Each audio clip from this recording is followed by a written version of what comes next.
welcome to episode 16 of the Get Real Gaming Podcast. It's the show where we get real talking about the latest video game news and releases. I'm Richard, and with me is Sir Battensburg the 23rd.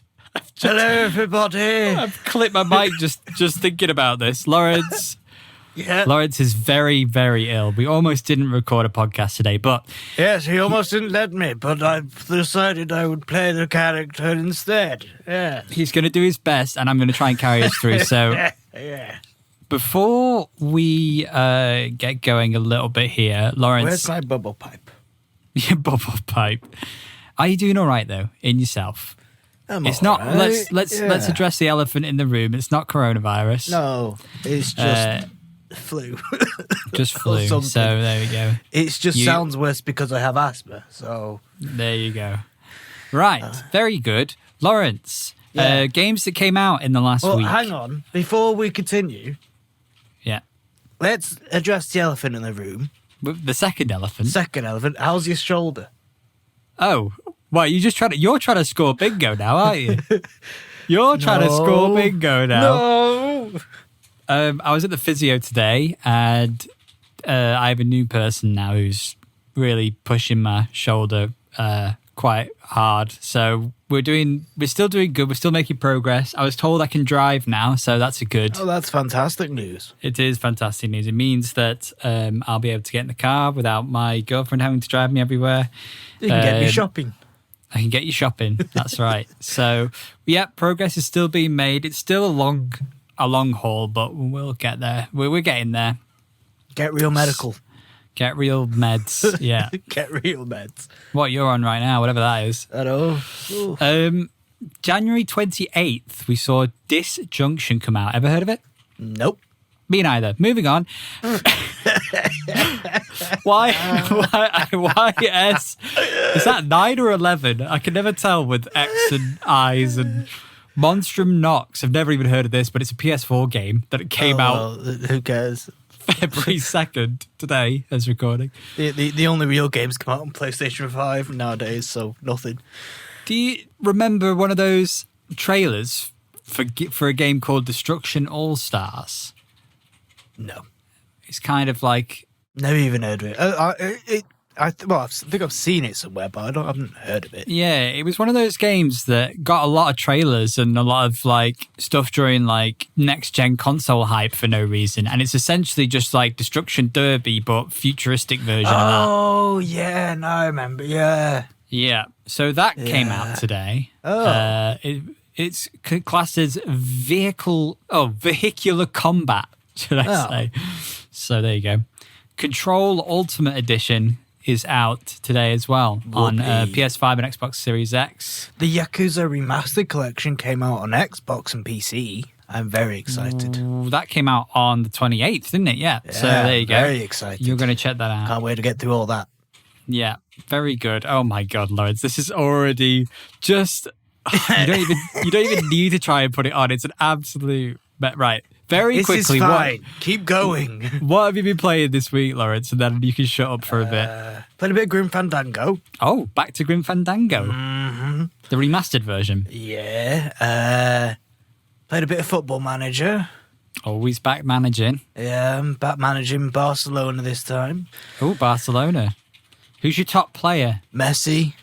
Oh, Messi, yeah. I feel very messy right now, I'm not going to lie. I was going to say, you have to clean up after him quite often. I don't want to say anything that'll make you laugh because you just cough. It's just... I'm so sorry to everybody that has to put up with Lawrence coughing today. Look, if I have to put up with it, they can put up with it. This is my sexy voice, it's fine. Oh my God, no.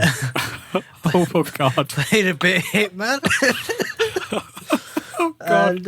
And some Final Fantasy 14. Oh, very good. Excellent. Have you been playing any more Elder Scrolls? No. Not really. No, I played a little bit. Tiny bit. Little bit. Yeah. There's so many games. There is. So many games to play right now. I need more time in lockdown. Explain that one. Oh, yeah. Jesus. Yeah. This week, Lawrence, I have been playing... I've gone quite hard on Minecraft. I've been enjoying that a lot. And also we went and played... What did we play the other day? Played Halo. That's it. We played the Master Chief Collection. Yeah, with my meme video that Sam didn't put up on the socials and he said he would. Oh, he's going to have to do that. Well, you could go ahead and check out our socials at Get Real Pod, and you'll find we'll force him to upload it. I'll cough on him otherwise. Give him the flu, yeah. It's a Halo Master Chief Collection. It's fun. I'm not too hot on going back through all the campaigns, but I'm enjoying the social side of it. And we were making some maps on Forge. The good old days. So, back when I was a youngin'. Back to reminiscing when I was a young warthog. When I was a young warthog. Oh, God. That is a multi-layer reference, that. Right, great. Excellent. What else have we been playing? You tell me. No, I literally just... All my free time has been on Minecraft and zombies and Halo and... Oh, speaking of zombies, there's an article I've not put in this week, which I really should do. Oh, yeah? Well, you're gonna hot drop it in for us? I'm going to hot drop it in. At a location. I'm just thinking... I did try and get the Steam Link working again this week, and I did get it working, but it was a little bit disappointing after all the effort.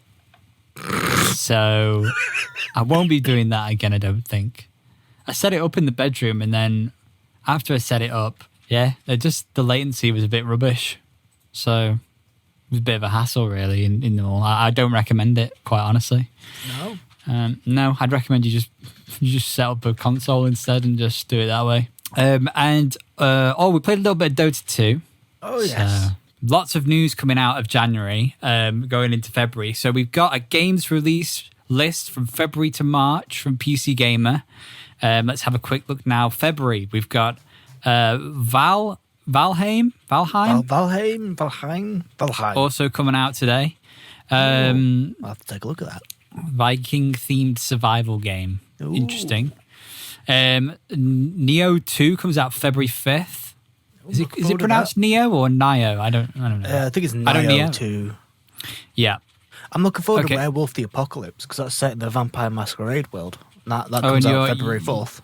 And you like the Vampire Masquerade world? I like the Dark Worlds.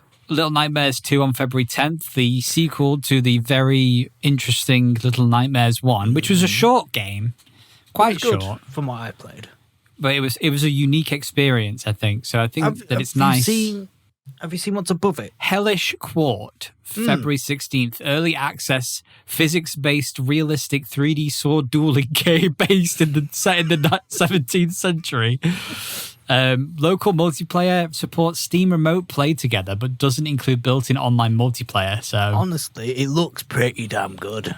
But what's the point in having a dueling sword fighting game if the only way you can play it together is through Steam Remote Play Together? Why not? Because that's going to be a little bit... I'm assuming there'd be a little bit of latency based on the Steam Remote Play Together thing. I'm not sure how much latency there is in that, but... Really, the best game that's coming out in February is February 23rd. Bingo cards are the ready, boys. It's Persona 5 Strikers. Ding, ding, ding, ding, ding. February 23rd. It's a spin-off game. Yeah, it's a sequel, technically. It's a Dynasty Warriors style one, right? Yeah. And it's technically the sequel because it's set in the summer after the first game. Yeah. So, looking forward to that. I played a little bit in Japanese. Couldn't really get that far because I can't read Japanese, so... Yeah. Underneath the recommended videos for you page on the PC Gamer website, there's some more smaller games coming out. One of the games, which I think you might enjoy, since I know you liked Pharaoh, is called Nebuchadnezzar. Nebuchadnezzar? What is Nebuchadnezzar? It's a classic isometric city builder. Oh, that's kind of cool. February 17th that comes out, so probably be checking that out. You can add it to your wish list on Steam, so I might just do that so we can check it out. Very good. Right, March then. Let's move into March because... March has got some very good games. Considering the gravitas of this title, I'm surprised we've not seen anything. Because in March, Prince of Persia's Sands of Time remake is supposed to be coming out. I'm very excited. But how can it be coming out in March if we've seen literally nothing for it at this point in time? Well, they'll probably show something like end of Feb because they probably won't consider it a major title. They'll look at it's a remake release. So yeah, maybe. I mean, we've got Yakuza 6 coming to PC and Xbox, so we've got the whole Yakuza series now. which is fantastic. Okay. And then a game I've been very looking forward to ever since it was announced. Evil Genius 2, World Domination, March 30th. Oh my God, cannot wait. And Evil Genius 2, Lawrence, do you want to quickly tell people what kind of game Evil Genius is? It's a sequel to the Evil Genius games. It's a management game, but you play as like an evil genius. So you design your own evil lair, you defend it from spies, and you build a doomsday device, and you basically try and take over the world. And it's all very like stylized and stuff like that. It's a lot of fun. I think that the thing with management games is that they are always built upon the core concepts, but each one, it's hard to find the perfect balance between the different things you can do in it. And so when you find a game that you really like, that does a lot of good management things that you would want to see in a game, like for you, it's Evil Geniuses, it's nice to see a sequel to that hopefully just expands on it. Yeah. There's also Balan Wonderworld coming out on March 26th, which apparently is from the designers of Knights and Phantasy Star and many of the old Sonic games. So is it like a 3D adventure-ish type game then? Or? I think the demos came out for it as well. Yeah, there's a demo for it. Well, if you like 3D adventure games, you can go check the demo out. So February and March in total looks like pretty exciting. We've got a couple of good months coming up. Finally. I know, yeah. Took a bit, but we're back on track now. Just a bit, yeah. Right. Take a sit back for a minute, lads. We're gonna just... there you go. Old bones. He's weary. Sir Battensburg. So this next article, Lady Dimitrescu. What? How do you pronounce that? Lady Dimitrescu. There you go. Oh, Dimitrescu. So this is a character from the new Resident Evil Village game. If you haven't seen her, you would have probably seen her. She is 9'6", and that is an official Capcom fact, Lawrence, according to PC Gamer. She's the tall white lady in the Resident Evil. She's the main villain, isn't she? I believe, but from the look of things, she's not the main villain. Is she not? No, she's a secondary antagonist apparently. Oh, flipping heck, really? What about all the evil sisters and whatever, the daughters or whatever? Underlings. She's basically the new Mr. X. Oh God, no. Oh yeah. Oh, I've had enough of Mr. X. I can't finish Resident Evil 2. I can't do it. I can't go back. I mean, let's face it. Would you rather have Mr. X chasing you or Lady Dimitrescu? But it's not Lady Dimitrescu that's going to be chasing us, is it? It's going to be these underlings. I think it's all four. Buggerlings, we should call them. Buggerlings. No, absolutely not, Laura. No. Oh God, little buggers. Jesus Christ! So for people who don't do feet and inches, that's 2.9 meters tall. The average human is 1.6 to 1.7 meters tall. So at 2.9, that's at least a whole meter taller than the average person. That is with her hat and high heels on. So without them on, she might be smaller. What? Let's say 2.7 then. Yeah. Probably not by much. So I think it's good that tall women are getting a bit more, representation in video games. Do you think Mr. X and Lady Dimitrescu could get on? Because Mr. X is quite tall as well, isn't he? Mr. X. I mean, yes. But how also, tall is Mr. X? Resident Evil. What do you mean, no? I think the internet would implode if he did. Oh, God. I Googled how tall is Mr. X Resident Evil, and it goes about 8 inches. Because it's referencing the height of the model that you can buy, the figurine you can buy. So, I'll tell you what, if they had a statue of Lady Dimitrescu, it would sell out. It would completely sell out. Yeah. Nemesis is based on the T-103, and he's officially stated to be 7'3", so it's possible that Mr. X is that tall too. The average door is 6'8", and Mr. X is seen having to duck under them to get through. So I'd wager he's taller than 7 foot. So there you go. He's quite tall as well. He could be him and Lady Dimitrescu could cause some damage. Would implode, and I don't think it would be a happy implosion. I will just tell him that he's 8 inches then. That'll be fine. I don't think that helps. Yeah, right. So, moving on. Along. Minecraft. We've been playing a lot of Minecraft. I know we you have. like our little server. We do. We're currently building. I've just started building a wizard tower. A wizard's tower. Yeah, very good. Yes. But the Super Nintendo World, the new Super Nintendo World in Japan. Yes. Yeah, the real life one. It's under construction currently in Minecraft. Oh, like the Disneyland one. Yeah, so like you can go to a Disneyland server. Which is really good, by the way. and go and explore Disneyland while you can't go there in lockdown. Someone is making a 1-to-1 faithful recreation of the upcoming Super Nintendo World Japan Park.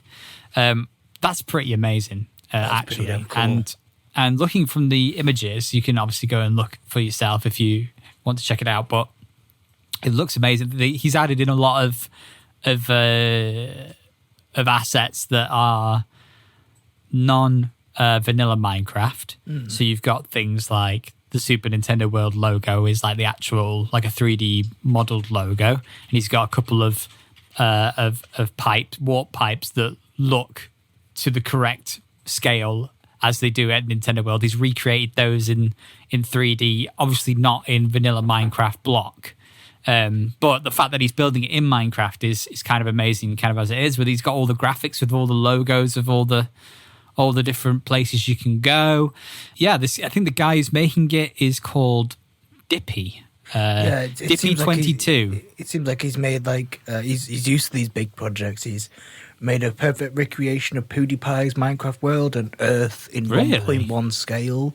What? Yeah, it's pretty nuts.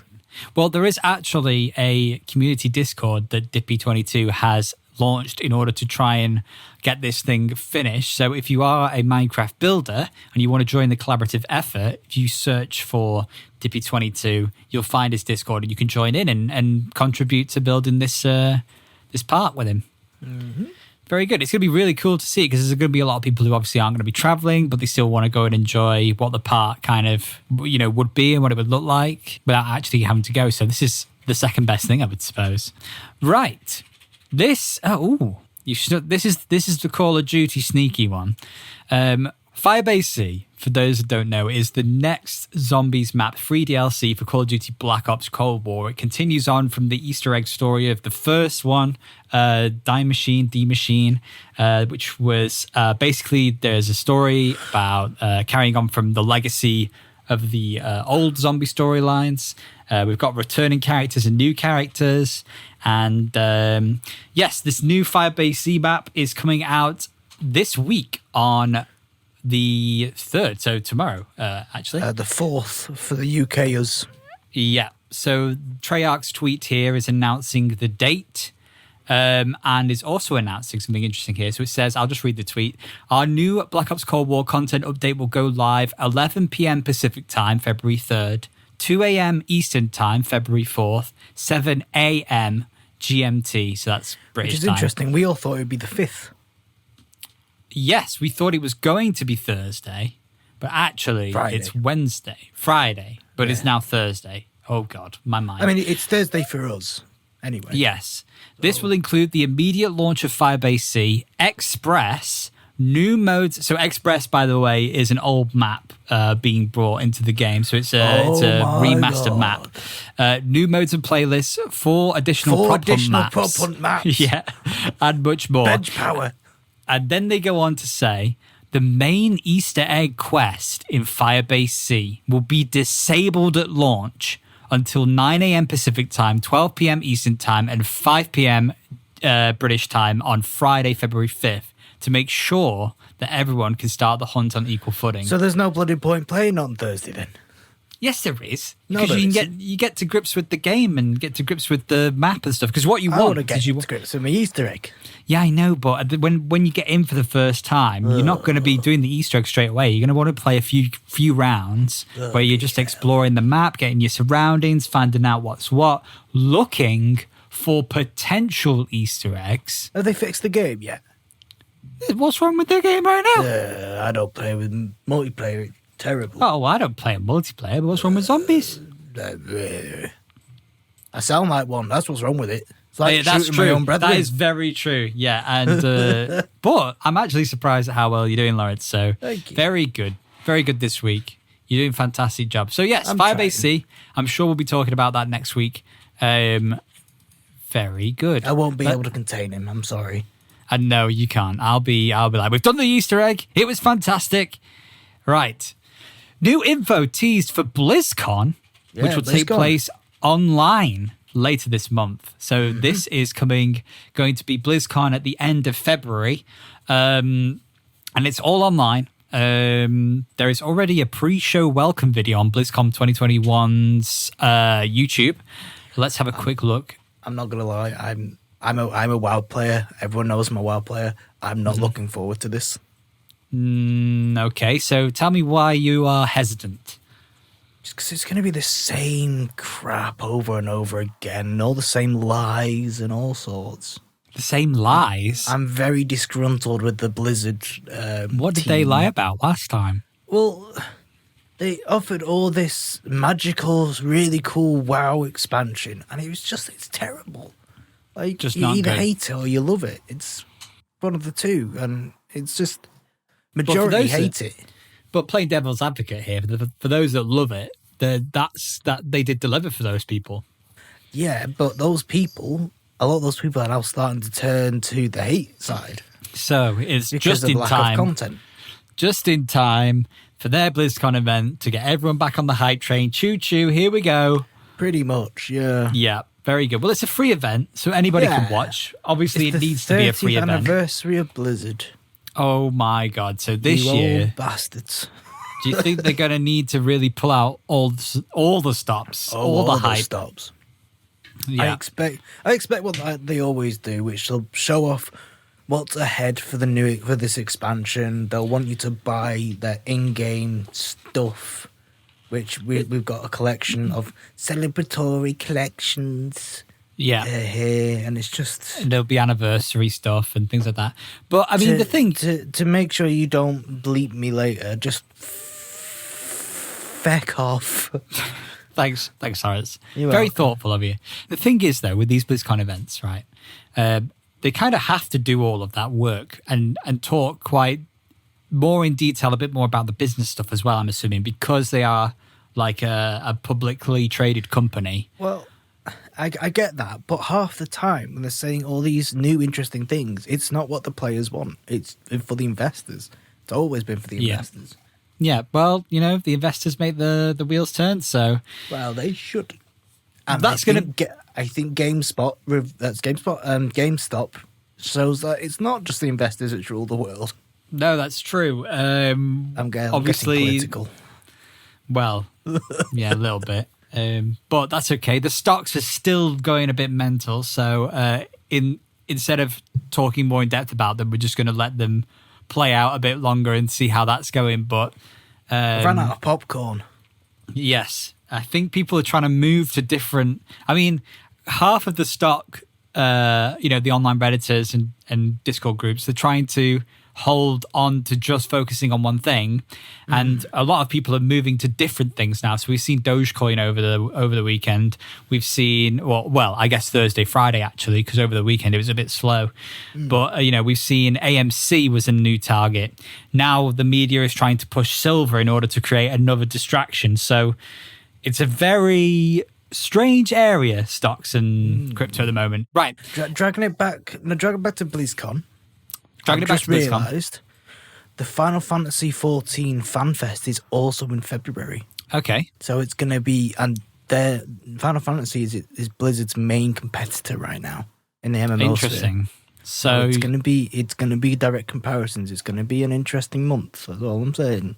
well, Blizzard are also doing a 30th anniversary celebrations collection, which is what you mentioned earlier. Yeah. That will come with just a bunch of random stuff through all of their kind of games. So I wonder how much they are. Let me just go take a look. So maybe- just I out of curiosity. yeah. But while you figure that out, I'll read through what it is. There's 3 different tiers of it. there's an Essentials one, there's a Heroic one, and there's an Epic having one. a giggle? Uh-oh. Right, What is so it? the Essentials pack is 15 quid. Okay, so that will get you a pet for World of Warcraft, a rogue mount and tracer hero in Heroes of the Storm, Who the hell an plays that Overwatch anymore? player icon, StarCraft 2, and StarCraft remastered portraits. So that's literally just that's just like a picture. So 10 packs of for Hearthstone and a pet and a portrait for Diablo 3 for 15 Heroic, quid. It's $34.99. Okay, so you get everything in the Essentials, plus a mount in World of Warcraft, a legendary skin in Overwatch, and Diablo 3 wings, and Random Madness of the Dark Moon Fair legendary card in Hearthstone. So that's... The Epic pack Yeah. is 50 quid. Okay, so we've jumped up another £15 here. So for 15 quid extra, you'll get everything in the previous 2 packs, plus 30 days of Warcraft time, Which is 9 quid. which is 9 quid. 5 Golden Madness of the Dark Moon Fair card packs in Hearthstone, 3 golden loot boxes in Overwatch, and a Diablo 3 Helm transmog items. And you want to know the kick in the teeth? What is it? Available till September 15th, 2021. These things aren't even ready yet. Oh no! Most of these are coming soon. The portraits are coming soon. The pet and the wings for Diablo 3 are coming soon. The skin for Overwatch is coming soon. Just the sheer hubris of Blizzard thinking they're still relevant enough to pull this crap out of their backsides. I don't actually know anybody who is playing Overwatch, World of Warcraft, StarCraft 2, Hearthstone, and Diablo 3 all at the same time. And Heroes of the Storm. And Heroes of the Storm. Who's Who's playing doing that? Not Who's even the playing all hardcore these Blizzard games? fans are doing that. It's just sheer hubris. It's just, this is what I don't like about Blizzard anymore. They They're would arrogant. They're have cocky. they would have done much better making smaller packs, mini packs for each individual game, I think. Because then you could have had like the Hearthstone stuff in a Hearthstone pack. Hearthstone and, pack, WoW pack, Diablo pack. Yeah, makes more sense. But no, it's sheer hubris. Because they're working off FOMO, going, everyone still plays all our games. They fucking don't, lad. Sorry. And especially when some of these items are just player icons and sprays it's all and in like game. portrait They have no relevance pictures. at all. Literally, like in that first pack, you're getting like one of the big things is a 30th anniversary player icon, and then StarCraft 2 and StarCraft remastered portraits, and it's like why are they in a pack for 15 quid? And the reason is because they're trying to upsell you to the heroic pack at least, because they'll put the epic pack at too much of a high of a price, the essentials pack at a decent price, but they'll take all of that stuff out and put it in a middle pack, the good stuff, and then they'll put that price point at the point where it's just enough for you to think, oh, well, I'll buy the epic pack because it's only a little bit more. It just shows the arrogance and disconnect that Blizzard have with their own community. Yes, especially when there's no Call of Duty stuff in this either. Especially when there's a pandemic on.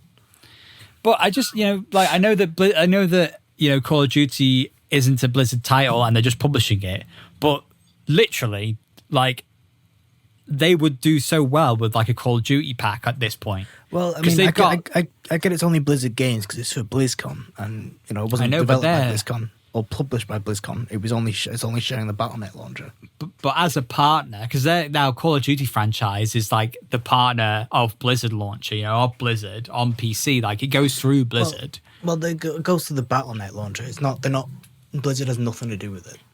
Well, on the Blizzard launcher, it says partner games, so they must have some deal. It's not the Blizzard launcher, it's the Battle.net launcher. But it's Activision Blizzard. It's for still God's Activision. sake, it's so convoluted, isn't it? It really is. It's stupid, is what it is. It's stupid. It is. Stupid BlizzCon. All right, well, calm down. Stupid. Stop. Do you want to deal with this while I go rest? I will, yes. Right. Good. Silent Hill returns as DLC for a party game. So this is talking about Dark Deception, Monsters and Mortals. I've never heard of this game, but it's a party game by the sound of it. Dark Deception, Monsters and Mortals is a multiplayer horror game where players take on the role of monsters and mortals from the Dark Deception universe, whatever that is, and battle each other in nightmarish mazes. Some mazes will look familiar to Dark Deception fans, but many will be completely new. Monsters and Mortals has multiplayer gameplay modes to play with your friends. So there's Maze Escape, Shard Mayhem, Soul Collection, different game types, horror-based party play, and Silent Hill is apparently going to be featured as upcoming DLC for the multiplayer game. It should be coming out. Yeah, well, it should be coming out in sometime this month. The creator of Dark Deception, Vince Livings, has said the DLC will include a new map, the game's largest, and will pay tribute to the first 3 Silent Hill games, as well as having a couple references to Homecoming. This is an official thing. I feel sorry for Silent Hill fans. Why? Because all they want is a game. They don't want crossovers. They're sick of them. It's like pachinko machines all over again. But what's wrong with having this in the meantime? Because you've got to buy another game and then buy the DLC on top of it. Just give them a new game. Well, I suppose that depends on how many of Silent Hill fans who like party games already have this game. This game has got quite a lot of positives. Its reviews are very positive. Its recent reviews are mostly positive. So it's a well-received game. And obviously it's nice to see, for them it's nice because there's new stuff coming. And I suppose as long as Silent Hill didn't have to do too much, Konami didn't have to do too much effort to other than approve stuff and maybe pass some assets over and stuff. It's Konami though, isn't it?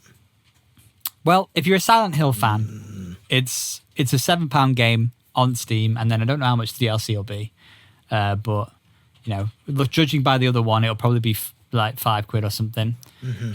You get to enjoy a bit of the Silent Hill universe inside of another game while you wait for another one. I think this next news article is down to Sam. It's dedicated to our boy Sam because I know he listens.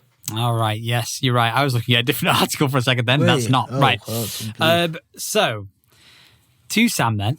Mysterious Total War, Warhammer, teases hints at something. Honestly, your guess is as good as ours. This is the PC Gamer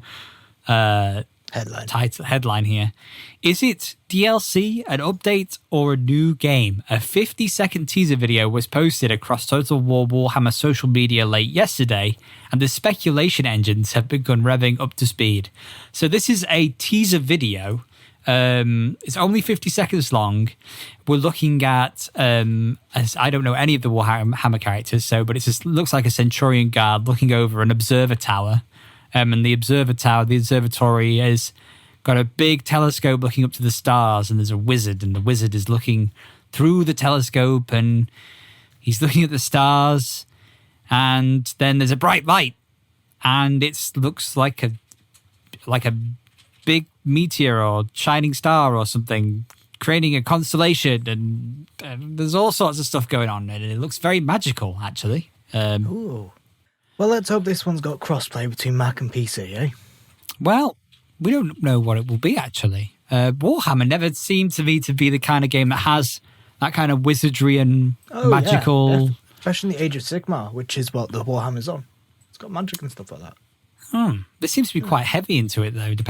Obviously, it depends on what this in particular is. But it says here that the comet that I mentioned becomes the head of a constellation called Grungy's Baldric, revered by soldiers, dwarfs, and dimwits aplenty. It literally could be anything, but leaves a lot of room for speculation, and it's interesting. Something interesting in the Warhammer world. Something interesting. RuneScape, Lawrence. Yeah. You know RuneScape? You know the old RuneScape? Did you ever play RuneScape? Well, yeah, we played it together. We played the old school RuneScape, though, not the new RuneScape. Well, no one plays the new one. Old school RuneScape is coming to Steam, Lawrence, next month. That's nice. I don't really understand what the point is other than just making it more accessible, the game more accessible. Because... it's getting achievements and stuff as well, so that'll just entice players to play and stuff like that. But I don't think any hardcore RuneScaper is going to quit their accounts that and the characters they've got on the actual launcher that they use currently. You link the account to the Steam client and you can play exactly just where log you left in. off. Yeah. Do you think people are going to move over to this? I think it'd be a lot easier to start and a lot people to, if they want everything in one place. The thing is, with the launchers you currently have that run RuneScape today, they are not the original launchers. They're kind of not modded, but they are. They're third-party launchers that give you access to features that are kind of just quality of life features that we might not see at all in this official release on Steam, because you've got things like animation smoothing, you've got things like user interface improvements. There's a lot of stuff in RuneScape that obviously it's old school RuneScape. It hasn't changed, and that's to the game's credit. We don't really want RuneScape to change. We just want the way it is. We like it. So to see that it's coming to Steam is good for the accessibility point of view, but if it's not going to give you those quality of life features, I don't see many people jumping on board with it. Probably. But it's probably for people that haven't played RuneScape or forgot about old school RuneScape and decided, why not? I'll give it a go. It's on Steam, etc. But those people that now give RuneScape a go on Steam for the first time aren't going to have as good an experience as the people on the third-party launcher who, have the quality of life improvements from the third-party launcher. Like even me, like when I play RuneScape, like animation smoothing's on, the user interface is improved.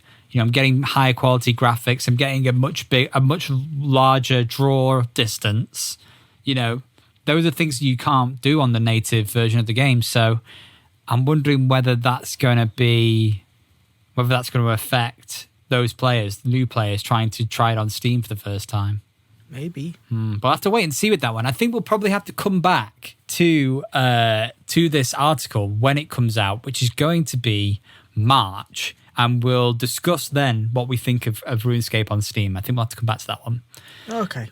We do have a few more news articles because we are rounding up all the news. Biomutant. Let's talk about Biomutant for a second. It was announced in 2017. It was supposed to be out in 2019, but they went basically radio silent. Biomutant, we don't know much about it other than it's like Kung Fu fighting cats. It's a game about Kung Fu fighting cats. How do you feel about that, Lawrence? I'll take it. Gamescom 2018, we saw some Biomutant gameplay. Shows off a lot of ground and mech combat. So it's mech combat as well as Kung Fu cat fighting with mech combat. Take my money? Question mark. Post-apocalyptic Kung Fu Fable RPG, apparently. Right, so with all that in mind, with that imagery conjured up in your head of whatever you think that looks like, basically nothing happened until 2020, when the developers of the game, Experiment 101, came out of hiding to assure everyone that work was still ongoing. There was still no sign of a release date until earlier this week, when the studio finally committed itself to launching in May this year, 2021. The extended silence was a bit strange, but the studio boss, Stefan, I'm going to butcher this, Ljungqvist, told IGN that it was for a good reason. There were a lot of bugs to fix, and the studio was determined to avoid crunch while doing it. This is an interesting thing for them to say, because basically they're saying it's because of fan interest and fan pressure that studios push to crunch to keep on the hype train. But without a hype train, there is no crunch.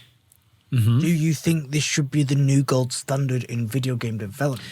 I don't think it ever will be, because games like, let's say, Call of Duty, for instance, they have a cycle that they already are expected to come the next year. We're already expecting next year's COD. We're already expecting that in 2 years there'll be another COD, and they have to come out between November and December every year, and that's the expectation of the investors.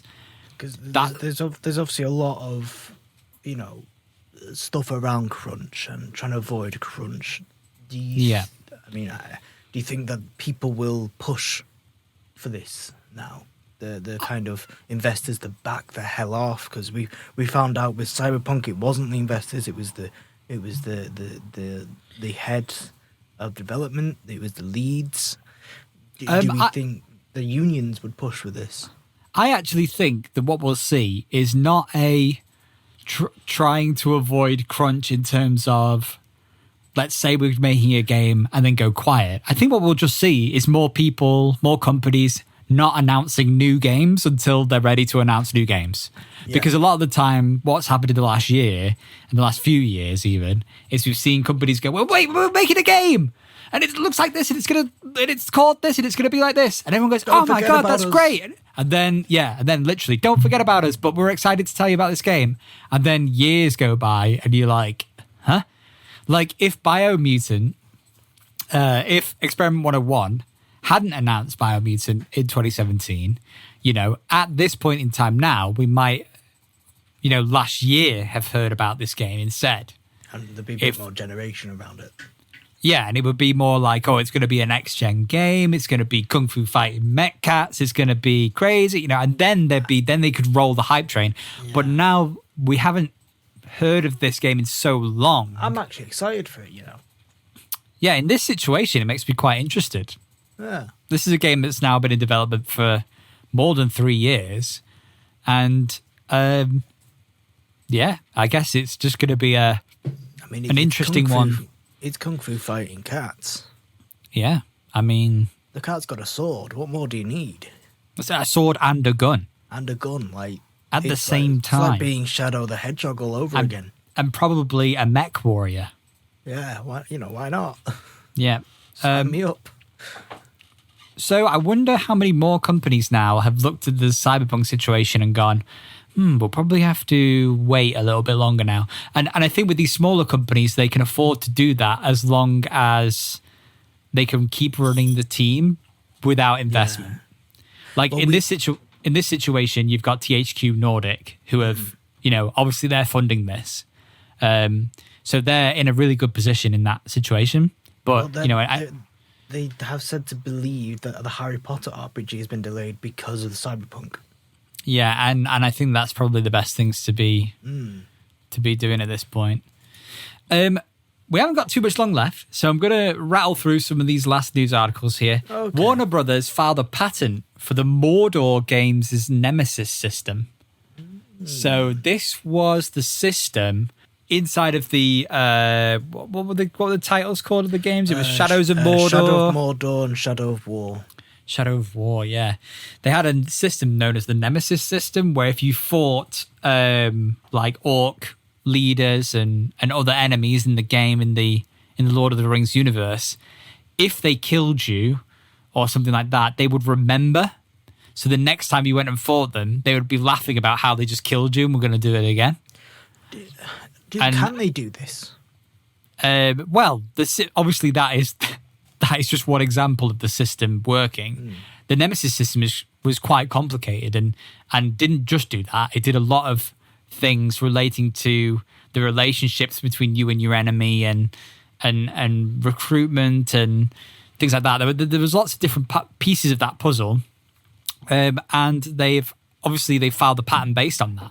Now they might not get the patent, so I hope not. You don't think they should? No, because it stops people from iterating on the designs. It stops people from being creative with that kind of system. Well, they should make it more open source, but be able to give Warner Brothers the credit. Well, the thing is this might not be the only way to do this sort of thing. As long as the way you get to the outcome is different, as long as you reach the outcome, you can make your own system that works in a different way. Reading the article, it doesn't seem to because we've seen stuff like this happen before, like BioWare's Dialogue Wheel or Bandai Namco's infamous minigame loading screens.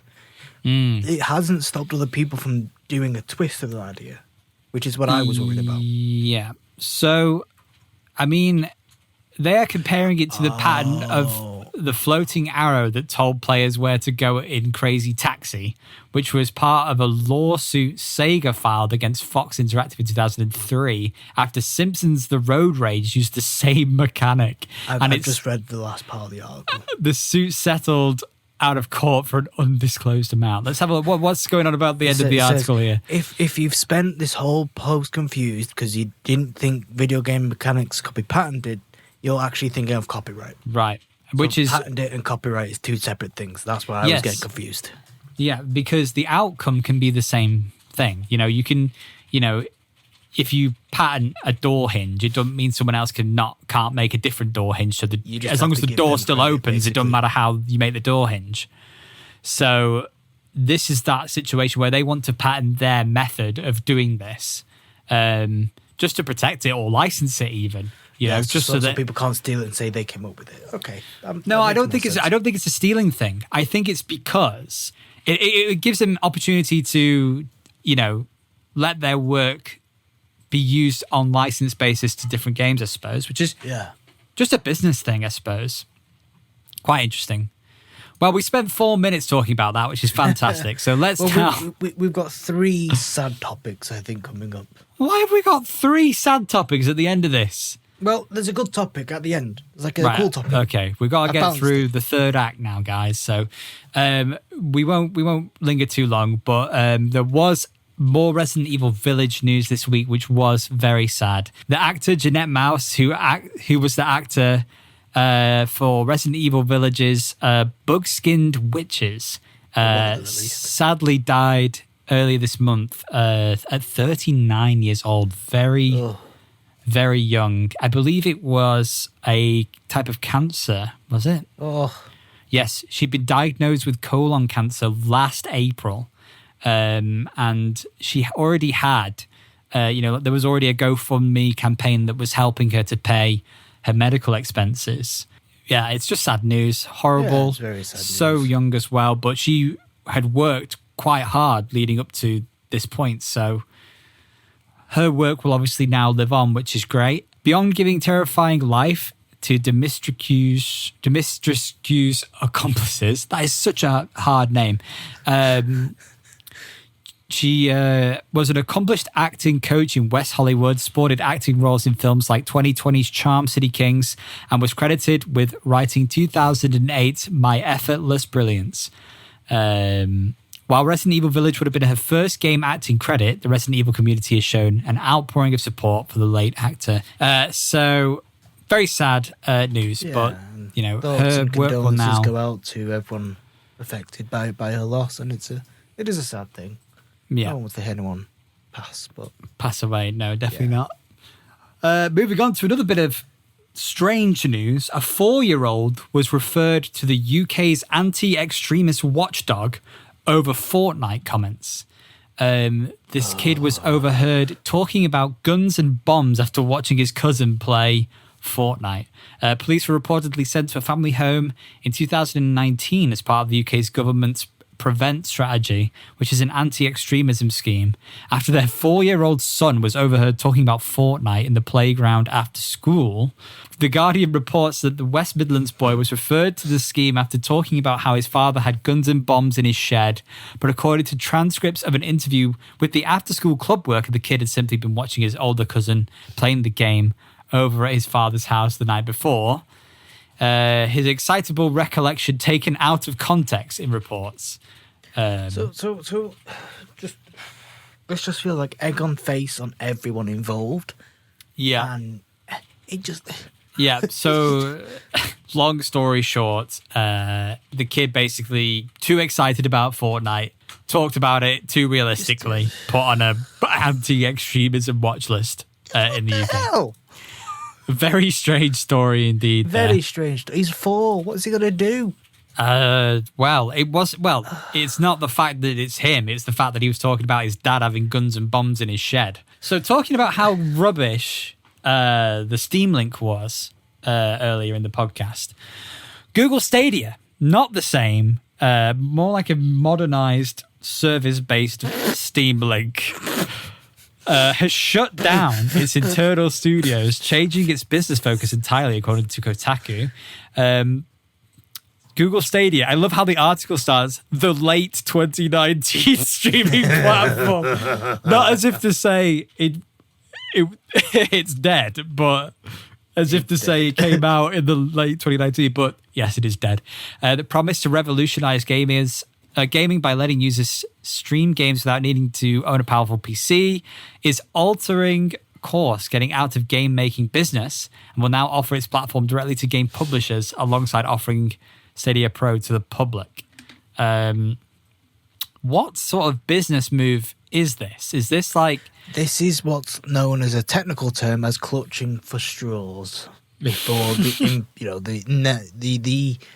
death of Google Stadia, as it had been with Google Glass and all this malarkey. Stadia is literally on its last legs. Yeah, it's interesting that you bring that up, because I was just about to say that Google do start and stop projects when they, and that's not a bad thing, because they try new things all the time, and they say that the more you try different things, maybe one time you'll land on something that actually works. So, Google do invest heavily in a lot of projects, and most of them don't go anywhere, which is fine. But the ones that do very well for Google. So, but they are now closing down their 2 game studios based in Montreal and LA. They've not released any games yet. About 150 developers apparently are getting, their jobs are done.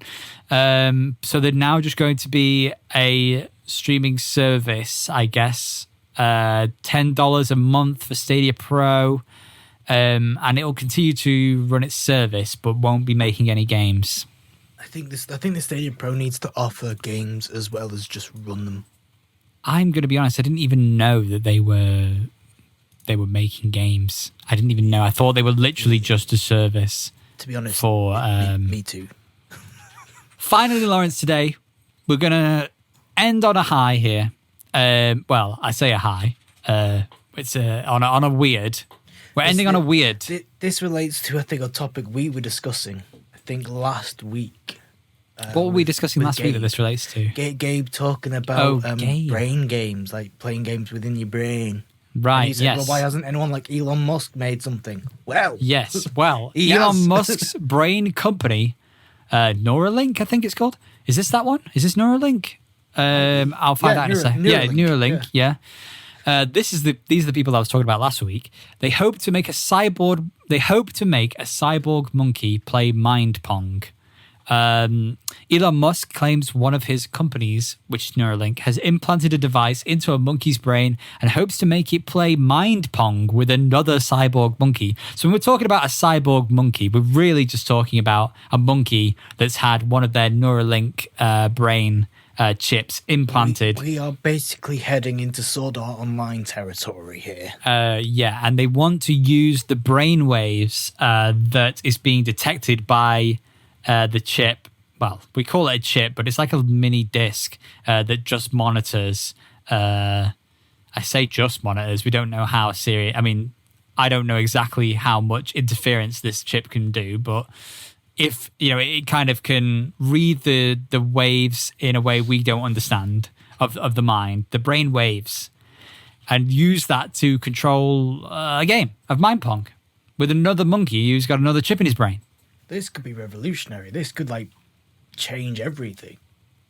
Well, it can do in some capacity. At this stage, it's too soon. Yeah, of course it's too soon. I think we won't see this until another 20, 30, 40 years, but still, it could revolutionize humanity as it is. I think in the medical sector, it has its biggest initial impact. But it's interesting if he can do it, if he can bring the meme, shall we say, to it. People will appreciate the meminess of doing something like making two monkeys play mind pong, and that opens the doorway.